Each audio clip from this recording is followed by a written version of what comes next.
What's up, Galaxy? It's us back again with another episode of Fandom of the Jedi. I am joined here with my fellow members of the Fandom Power Jedi Council, Masters Wes Arscott.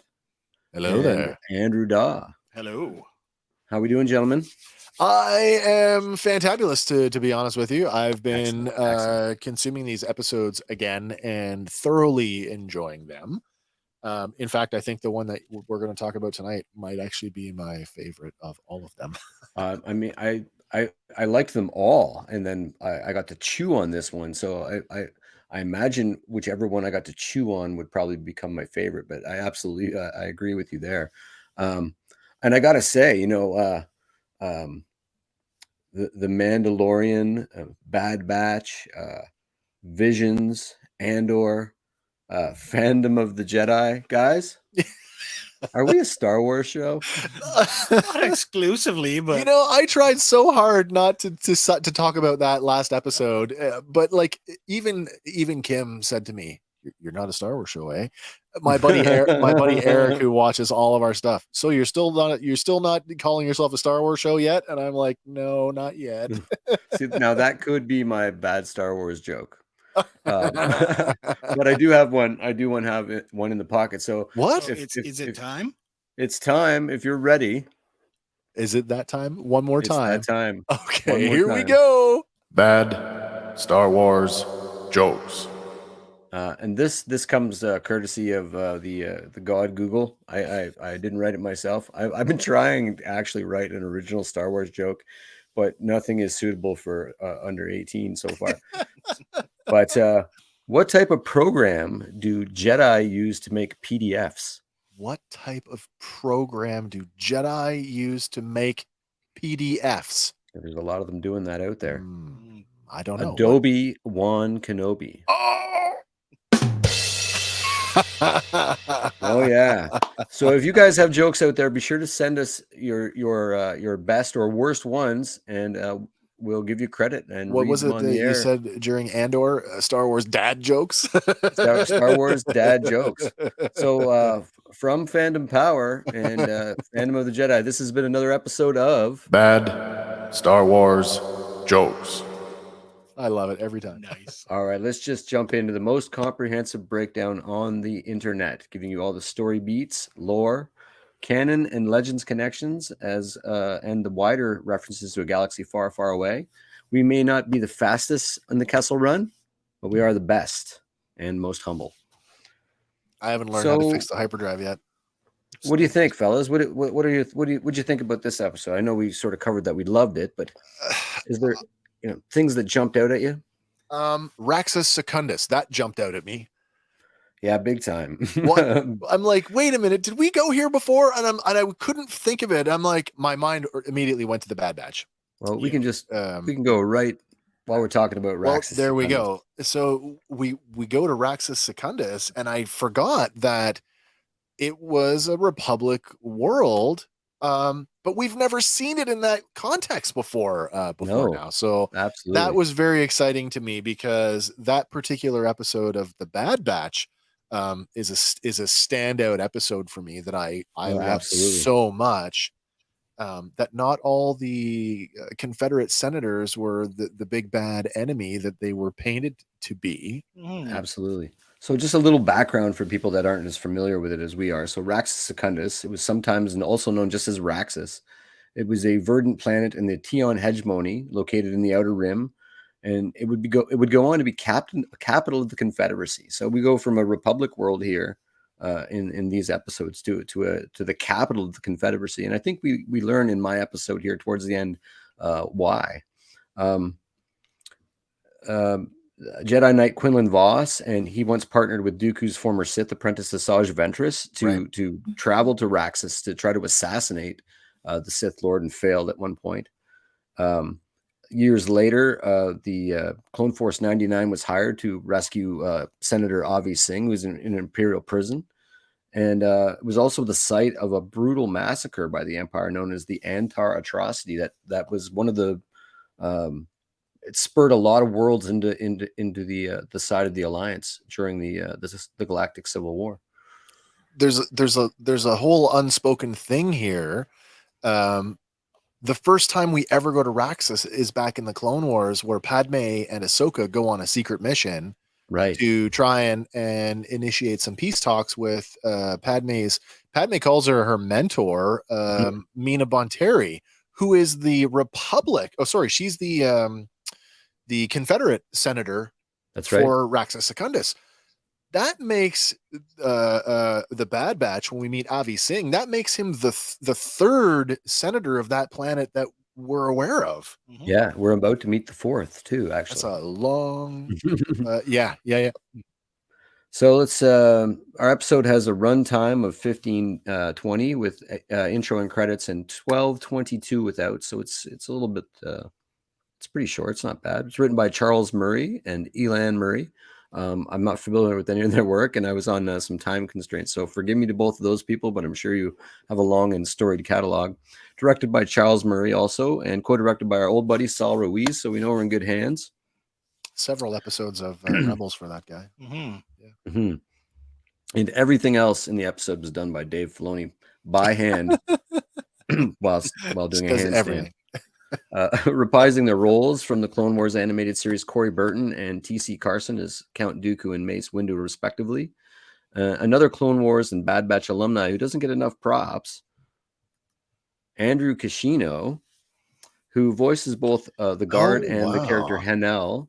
In this episode, he voices those two characters, but he's from Oakville, Ontario, so he's a down home boy. Oh, cool. Formerly known as the rapper Kish, who you may or may not remember had a hit single called "I Rhyme the World in 80 Days" back in 1991. I do. He's got 163 voice acting credits. Oh, wow. But you guys might know him best, and our fans might know him best as the voice in the Clone Wars and the Bad Batch of Saw Gerrera. Gerrera.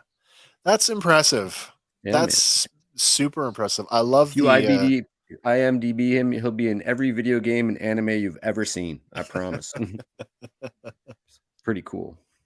A starship cuts across a starry void of space. It's the stalwart Jedi T6 shuttle, painted with the familiar red and white of the Grand Army of the Republic. We, of course, have seen this vessel countless times in the Clone Wars animated series. The T6, I think we covered this in your episode. The T6, sometimes called the Ambassador Shuttle, was manufactured by Slane and Kirpine, a Verpine ship manufacturer, famous because they would later go on to secretly mass produce the B-Wing for the Rebel Alliance. I'll tell you what I like about this one. The version that we're looking at right now, that's an earlier rendering of that ship, which is a lot smoother. There are a lot less panel lines on that. By the time we get over to Tales of the Jedi, it's been given a nice update to the animation model, and I like it. Yeah, I really it's got like some meat to it. Yeah. Does here, but that's me. I'm a ship. You're a ship guy. I'm a ship guy. I love them. At the controls of the shuttle, Jedi Knight Mace Windu flips switches and turns to his compatriot, Jedi Master Dooku Sereno. So, did you guys know that his last name was Sereno? I didn't know that until I did a little search. I was like, "What is Dooku's first name?" And I got it is. Oh, it's Dooku. It's his name is Dooku. Actually, Dooku, the House of Sereno, and he's a Count of Sereno. So. Hence Count Dooku. Count Dooku Sereno. Oh, okay. That's cool. Dooku stares down at a data pad in his lap. There it is. That's the only Aurebesh in the whole episode. Master Katri. Yeah. On the data pad, we see the face of Miralan, a female Jedi Master Katri. Fans will recognize her as being the same species as Jedi Master Illuminary Unduli and her Padawan Barriss Ophi. Windu asks, "Are there answers you need over Master Castri's death on that file?" "No," Dooku replies flatly. Windu asks why Senator Larrick's testimony isn't enough. "Master Katri died from an ambush," Dooku says. And it doesn't sit well with Dooku's instincts. He has too many unanswered questions. Who ambushed the senator? Why? And if Master Katri was killed, how did the senators escape? But Dooku is by the books. "Why are you concerning yourself with these questions? The council gave us our instructions to return Master Catri's body to the Jedi Temple so she can have a proper burial. But Dooku thinks something more should be done.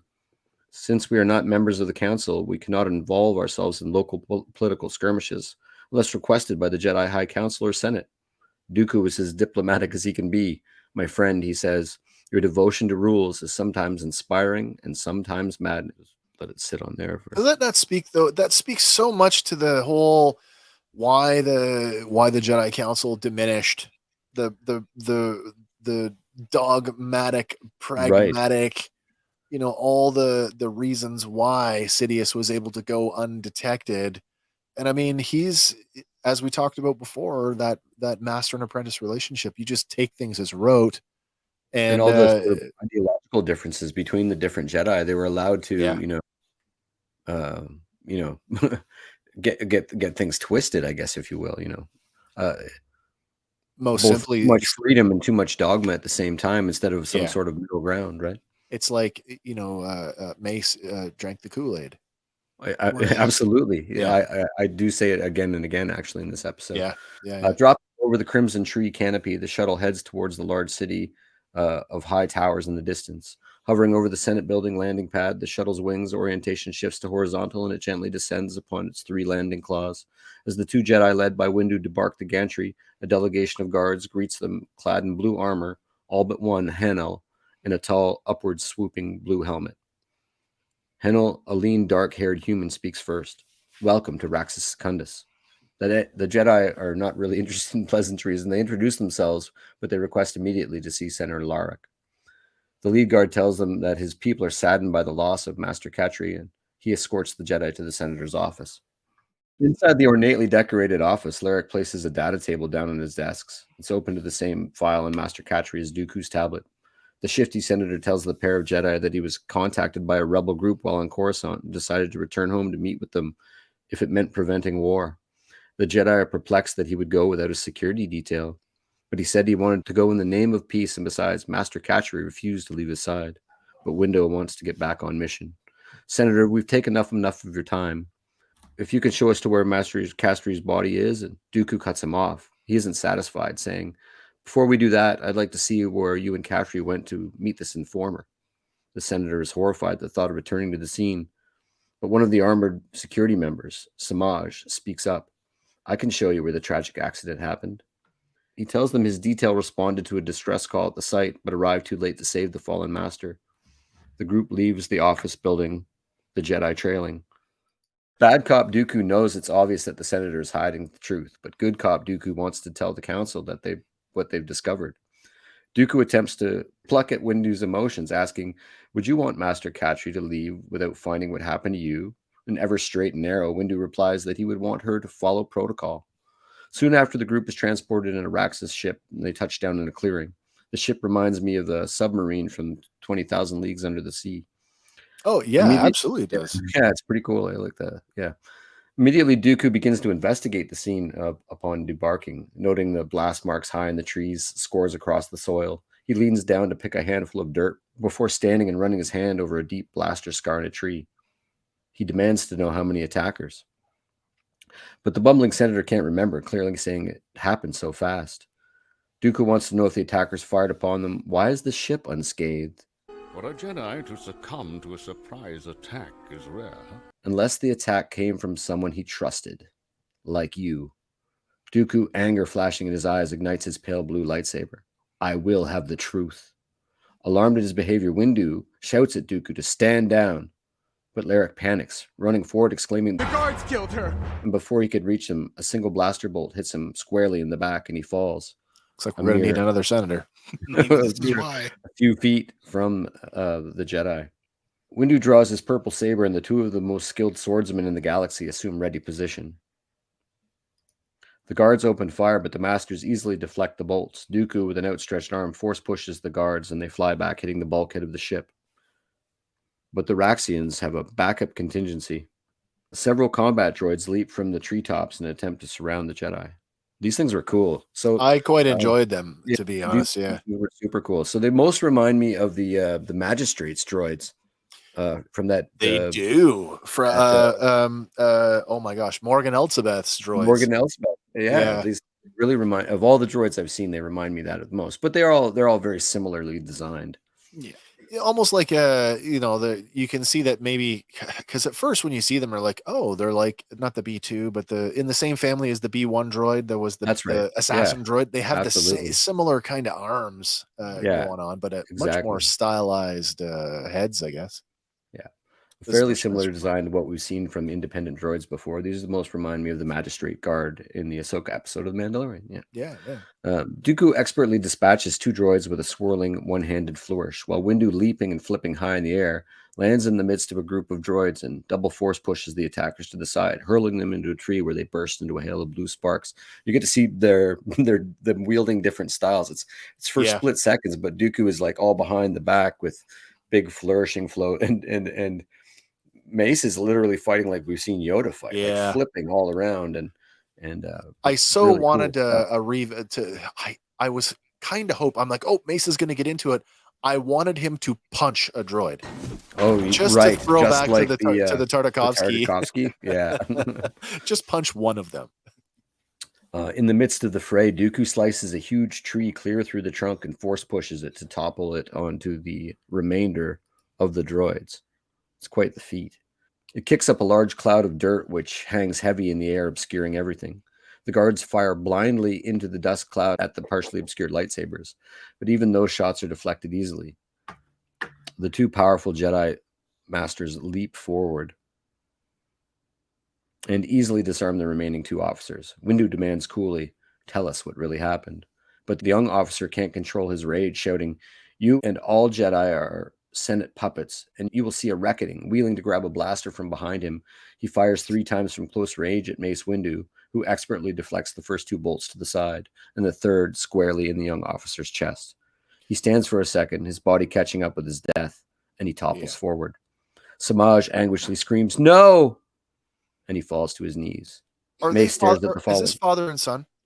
I got that impression. I mean, or the brothers. Same similar features, right? Like, I totally got that. I mean, something there for sure. If they're not brothers, they're definitely father and son, or I would say, all military guys end up being brothers, but like you say, there's too much of a sort of physical resemblance.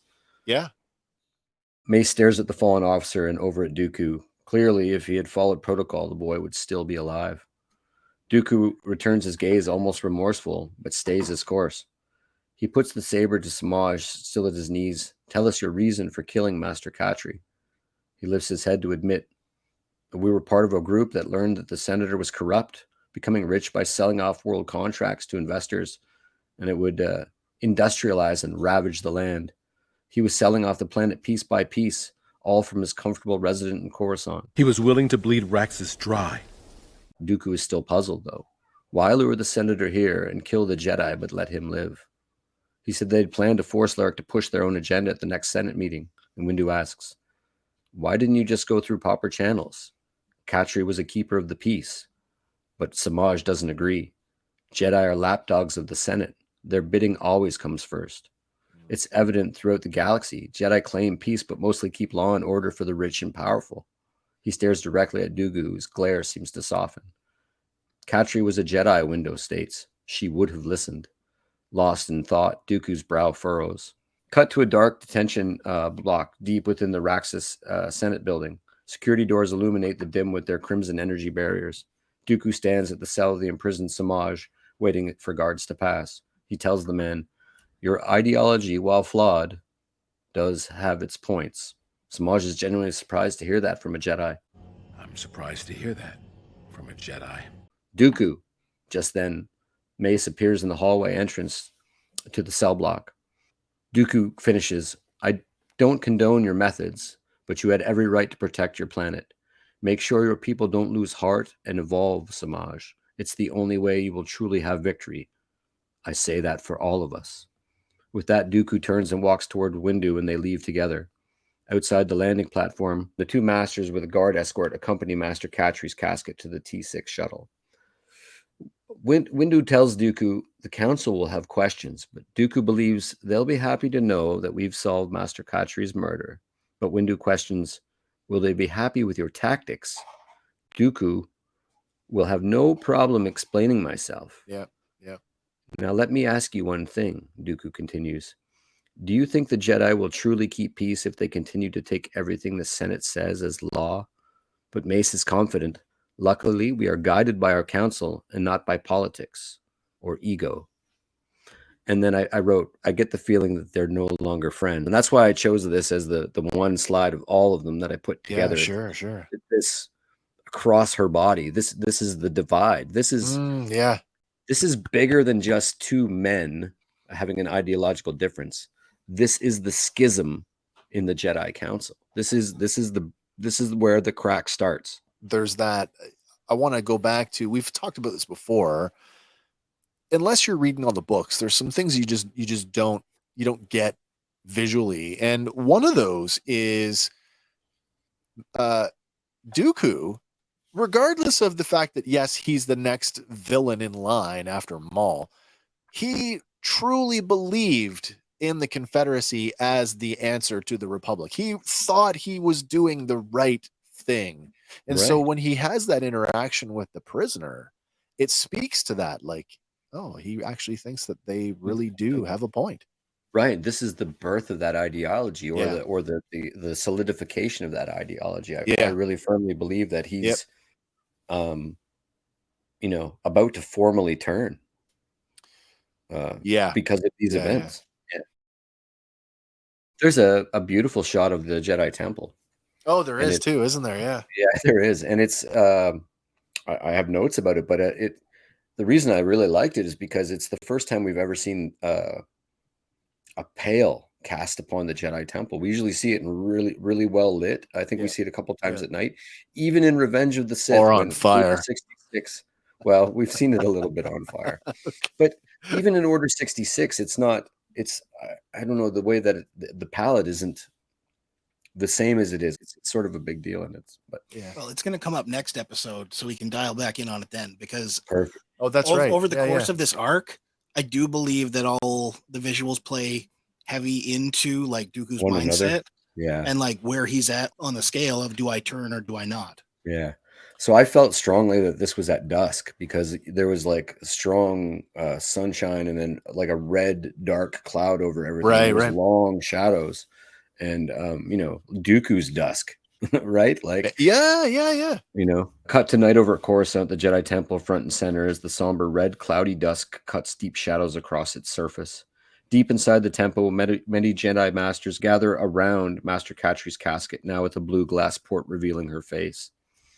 I'm able to identify Windu and Dooku, of course, Yoda, Plo Koon. Ki-Adi-Mundi seems to be presiding over the ceremony. Yeah. Sasitine, Terra Sanube. I didn't waste much more time on that, although there's some fresh faces, but there's definitely some fresh ones. Ki-Adi-Mundi in a formal robe presides over the service. Master Catri was patient with younglings and Jedi who questioned themselves relentlessly. She was of the Force. It flowed with certainty through her. And as Master Mundi speaks, Catri's body descends into an opening in the floor. And as that opening closes, a golden light erupts from the central hole in the floor as if a lightsaber blade were lifting her to be one with the Force. Dooku and Windu meet eyes across the room for a second. Afterwards, Dooku stands alone outside the temple, gazed fixed on a large black obelisk in the distance. As the rest of the Jedi pass by, Dooku asks Windu for a moment. I am told you will be presented with Master Catri's council seat. His voice low and slow, like honey with gravel in it. I will, Windu replies plainly. Dooku scowls openly. Is this something you knew before we left for Raxus? But Windu was... I was as surprised as you are now. Dooku, you and I were both together when the mission was assigned. I stuck to the mission. You decided to interfere in a way that led to a senator's death. And then almost smugly, Windu says, I will speak to the council on your behalf. I do get the feeling that Dooku feels the council seat should have been his. Yes. Like, you know what I mean? Like, there's a flash of jealousy there. Right. And again, like, not being able to control your emotions, even the subtle ones, is certainly. Well, I don't want to jump ahead. I don't want to jump ahead to the next one, but like does that not play in? Look at the symbology we're going to get, Andy, in your episode. The visual and musical cues match. Yeah. Anakin Skywalker's turn. So, I mean, is 100%. that to say that they share? That's another trait they share. Is this? I don't want to say it's petulance, but there's the jealousy.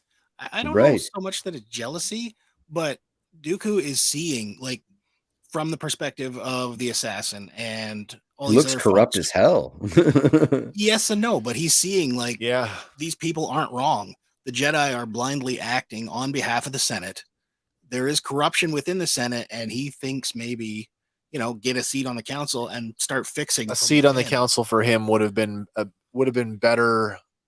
He'd have been the better candidate to influence change throughout, to bring about a balance to it rather than just a continuation of institutional change. You mean? Yeah. Okay. Yeah. I buy that. I stuck to the mission. You decided to interfere in a way that would lead to the senator's death. And then almost smugly, I will speak to the council on your behalf. Dooku seethed internally. How kind of you, Master Jedi. He closes his smoldering eyes and bows his head. Windu turns and walks away. Both are correct. Dooku turns to gaze out at the sky again, his eyes blazing. Dooku has just lost trust in the Jedi. Oh, for sure. Yeah. Cut to black. Can we talk about the connection from my episode to the first episode, Justice, to this one? 100%. Do we feel like there's a decade or decades plural between these two episodes? Yes. So I was trying. I don't have my notes, but I went when I first watched them. I was going like, why Ahsoka first, and then Dooku 2 episodes, and then Ahsoka, and then like, how does this?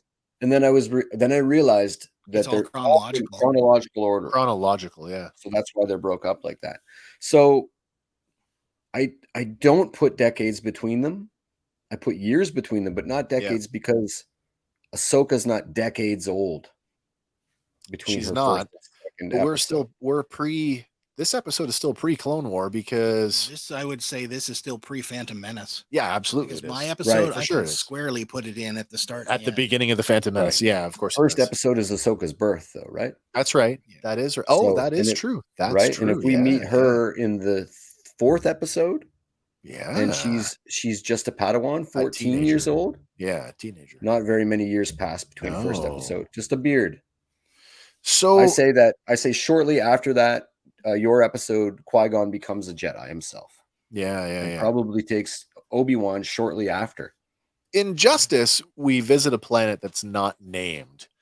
And yet what's happening on that planet looks to mirror what the guard says is happening on Raxus. Yes. Willing to sell off the resources and to do it from Coruscant. Yeah. But we know that the Emperor was pulling strings long before. We do, yeah, for sure. So, and this would be, just business as usual. Now, I'm going to buy up some resources. Politically speaking, we've got 2 different players. We've got Dagonet in Justice, and then the Senator in this episode, whose name is... Oh, my. Oh, my. It starts with an L. Shot in the back. Senator long gone now? Yeah, really. It is. That's his new title. So Senator. In this episode, Raxus. Larrick. So Larrick. So Raxus is not. The Clone War hasn't started. It's still a Republic world. Right. Do we think that they're the same planet? That's why I ask. Because to me, it seems like it's too close together. Like Dooku wouldn't like if it was the same planet, would Dooku not make some, would there not be some cue to us as the audience? Like the last time I was here, the corrupt senator, you know what I mean? I'll take you one further because there's in the last episode of the episode 6 of the whole show, the Ahsoka episode, we're jumping way forward in time. Sure. I think takes place on this planet too. We have load lifter droids that are identical. Yeah. Some of the building structures are identical as your episode with the sort of that European kind of, right buildings. Interesting, eh? And it's not named either. And I think that Raxus might be a central point to a lot of what's going on. All of Tales of the Jedi. It definitely plays into, I mean, why else would, I mean, it's where, as we say, like Dooku may have just solidified the ideology on Raxus. So symbolically, of course, it became the seat of government for the Confederacy. And if it's the seat of his fall from grace, if you will, Yeah. did Vader not return to Mustafar to make that his totally homeworld? did too. Right? Yeah. Right? So, yeah. It's an And then interesting there is thought. some, I had to sort of kind of just kind of glance over a few things that I found in the Star Wars wikis and some of the stuff online, because it gets muddy, because there's a Raxus Prime and Which there's a is Raxus not Secundus. Raxus Secundus, yeah. Right. Yeah. But they're both often referred to just as Raxus. Interesting. So, are they in the same system? Yes. So Okay, Prime so being something- the first planet from their sun, Yeah, Secundus yeah. being the second. Maybe it's similar to like Morlana 1 and Morlana 2, right? And that's weird. Like now we're getting into like sort of hair splitting. Like does one planet from an entire system secede, Right. or the whole system? But I literally was I able don't to know. find on the Wookiee Raxus Prime and Raxus Secundus. Yeah. And Secundus being the image that I put up of the lush world, and Prime being the one that looks like it was ravaged by the Empire. Like, right. So perhaps they changed the name, but they both kind of colloquially called like that's why I said Praxis, it got muddy. Yeah. And in that episode of the Clone Wars, they just call it Raxus. They don't actually say Raxus something or other. It's just we're going to Raxus. I don't know that they call it anything different in the Bad Batch episode either. Well, by the time we get to the Bad Batch too, like the Empire is like running roughshod around the galaxy. Who knows what's actually left? Right. Like, is it just another glass ball that they've gone in and so destroyed? the question I have is, now we've just lost a senator. So we know that Mina Bonteri is going to step in for the Clone Wars. Then she's going to get assassinated off camera. Her son is going to step in for a little while, and then he takes off. Mm-hmm. Who then? Is it Avi Singh? I mean, Avi Singh is the right at the beginning of the Empire. Right. So that's the end of the Clone Wars, right? So that could, Interesting. I was just curious to know where we were on the whole planetary connection between, because again, unnamed planet from my episode. You know, interesting. I would say if it walks like a Gundark and talks like a Gundark. That's right. Then Chewie can that's it for me, guys. I don't know if you guys have anything else to add. I really enjoyed this one. I'm not gonna lie. Of the 3 Dooku episodes, I think I actually like this one the best, to be honest. Yeah. It's fun to watch a character that you know is a bad guy evolve into that. It's a little bit like Hannibal or whatever, the show. Like watching him fight with his training. Yeah. And it's interesting versus his own personal truth, I'll say this. It's interesting to see that as far as apprentices go, that Palpatine is great at picking people who feel that they can use him to get what they want, when really it's the other way around. Right. No, we're going to see a bit of that in the next show you the cup while I stick you with the knife, right? Yeah, exactly. So no wonder. I mean, I'd be curious to see like now I want the in between, because to me there's a significant jump between this episode and the next one, because it's just given that he's already affiliated with. I'm like, I want to know there's a time jump within Andy's episode too. Oh yeah. But I want the moment where Dooku becomes aware of who Darth Sidious is and how they get connected, because we don't get a visual. Is that covered in a comic somewhere? I'm not. I don't think so. Actually, I'd like to see that. I'd like to see that. That's my biggest of the whole thing. I think that's my biggest complaint, is we didn't get to see just a titch more. But that has nothing to do with this episode. I really enjoyed this one. From one perspective, based on what we find out in the next episode, I believe at this point he realizes Sidious is out there. He feels something out there. Maybe there's no maybe about it. He will go on in the next episode and kind of. Well, we know that. We absolutely know by at this point he senses something is not right. I don't think he's the only one either. I mean, guys like, well, I don't. Oh, that's another story. Again, be mindful of the future, but don't lose yourself in it. No, he absolutely. Yoda admits at the end of the Clone War, it's the hubris that caused their downfall. Their unwillingness to look at the truth, to actually go, turn in the blind. I do not think the Sith could return without us knowing. Like that's Windu, right? Is that right, eh? That's by the book. No. Funny, the Sith don't care what you think. Wrong. Yeah. Well, guys, I think that's it for us. It was another great episode. Tune in for more. There's more to follow. I think we're going to be doing another Dooku episode in the very near future.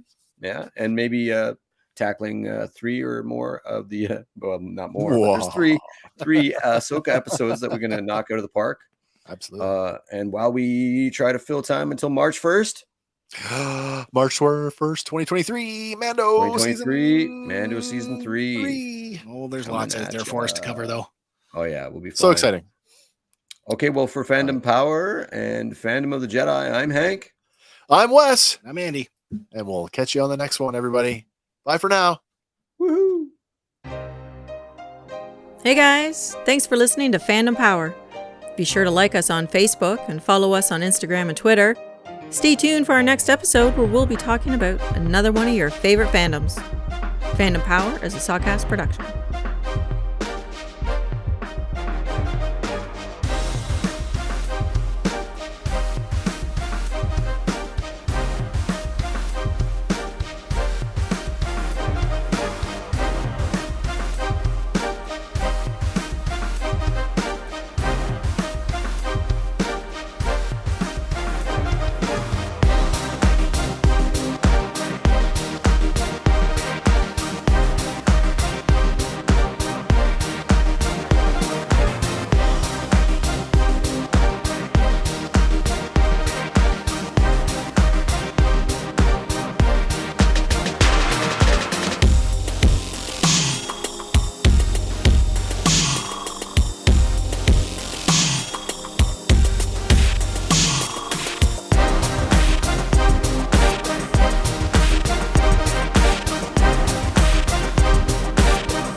Cut to a dark. Oops, I'm getting ahead of myself there.